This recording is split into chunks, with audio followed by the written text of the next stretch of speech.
The World Health Organization has warned that many countries will not be able to cope with the predicted boom in mental illness.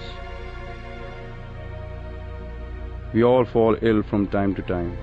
Then we recover with medication, the care of our families, and all encouragement from friends, sending cards and flowers. But why does everyone become silent when our minds fall ill? Why do we feel ashamed? Then we are all alone. Why does no one say hello?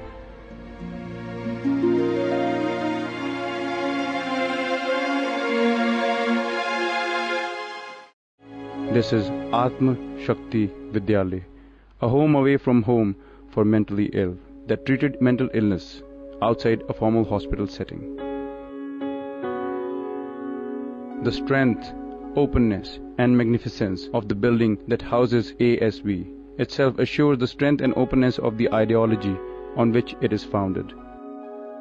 We decided to get to know everyone first: the staff, the patients. Oops, did I say patients? Well, here they are called kids. On the first day, we realized that Athma Shakti Vidyalaya was a therapeutic community, and like any other community, it took special care of its kids. How this community functions and how it helps in treating its kids is what we'll see in the next few days.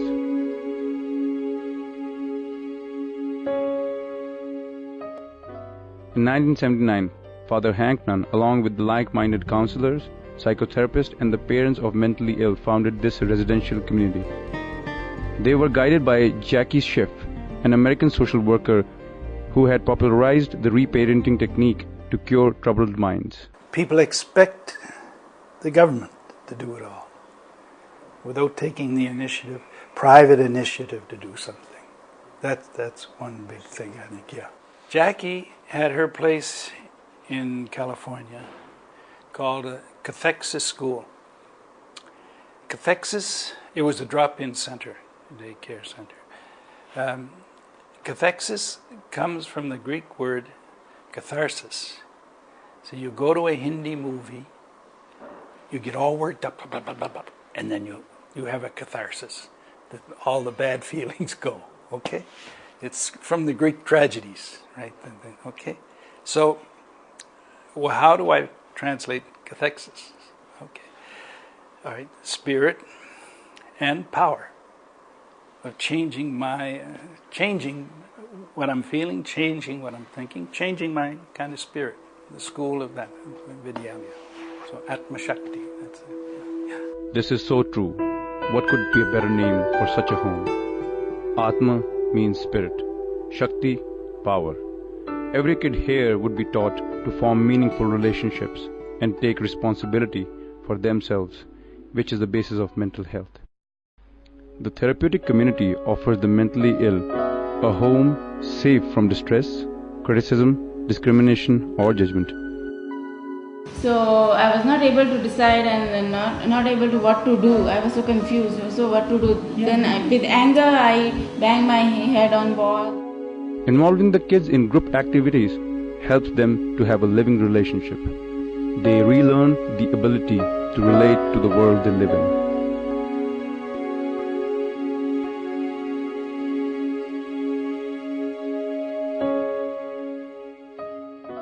Supreme Court ordered the Human Rights Commission to carry out a survey.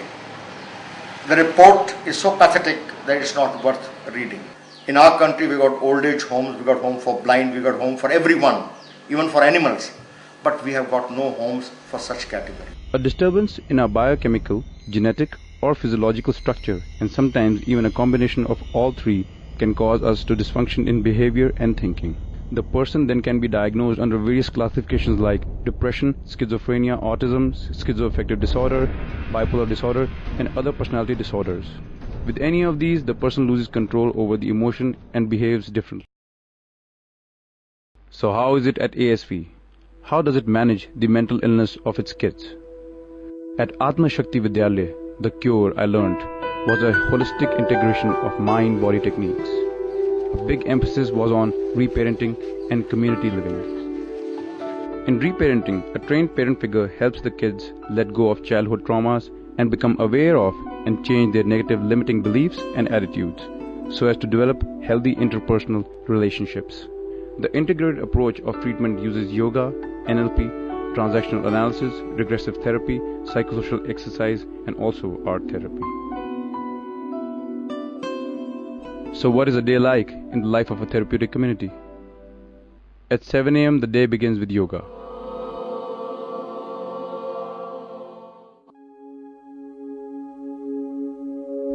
At 8:30 is the first meal of the day.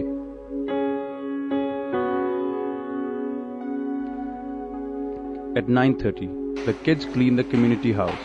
Their duties are rotated and they have full responsibility. Everything has a reason why the kids have to clean up the house, why the kids have to do the dishwashing. It takes care of leadership qualities, cooperation, all the things that they teach in MBA has been incorporated here. At 11, everyone gathers for the daily meeting. Here the day's activities are planned and the journal announcements are made. After a tea break, the kids go into therapy.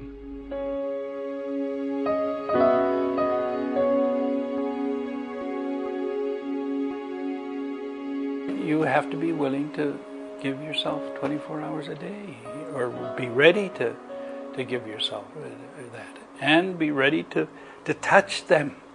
See, there's no touch. That's what they need.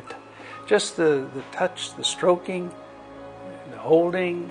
Oh no, that calms them down, and certainly then they begin to think.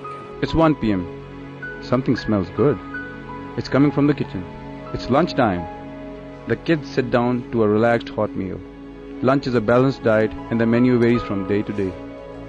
Though the medication is kept to a minimum, it's made sure it's given to those who essentially require it. 2:30 p.m. to 6:30 p.m. is unstructured. Kids may meet the staff, discuss individual problems in small groups, get a comforting dose of stroking and holding. Others go for walks, practice music, dancing and other hobbies.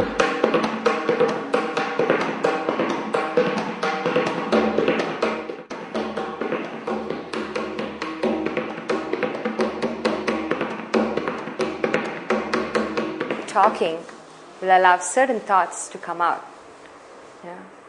And so writing will allow certain thoughts to come out. So maybe this will allow certain other thoughts to come out. And images are very powerful. It's another tool of expression.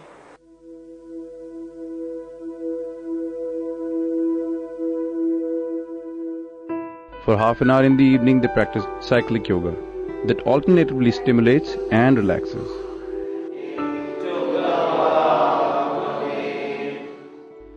Seven is the time for dinner, and after that, the kids watch TV or play indoor games. 10 p.m. it's lights out. This schedule is sometimes broken by small adventures like a visit to the park or a lively game of football.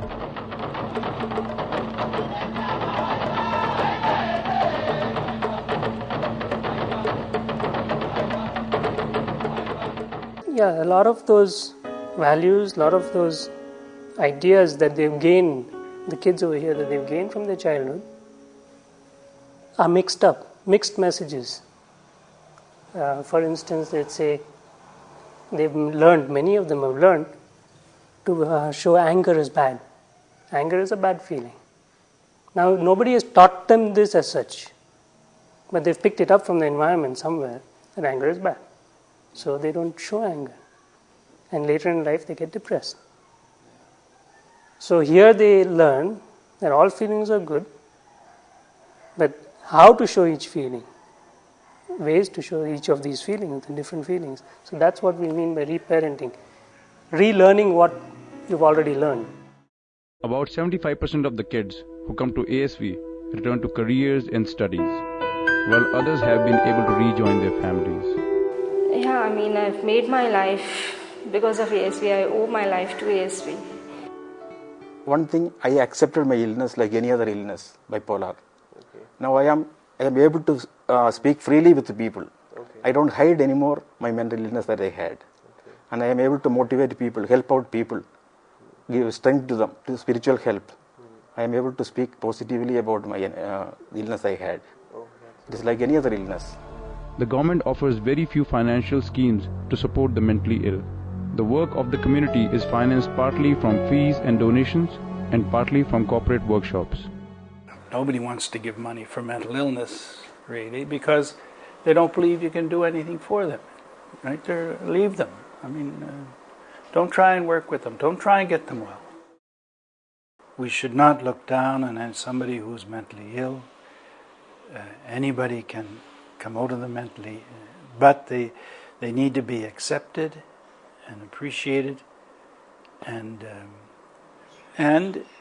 made responsible for their thinking and feeling. Anybody can be made responsible for their thinking and their feelings.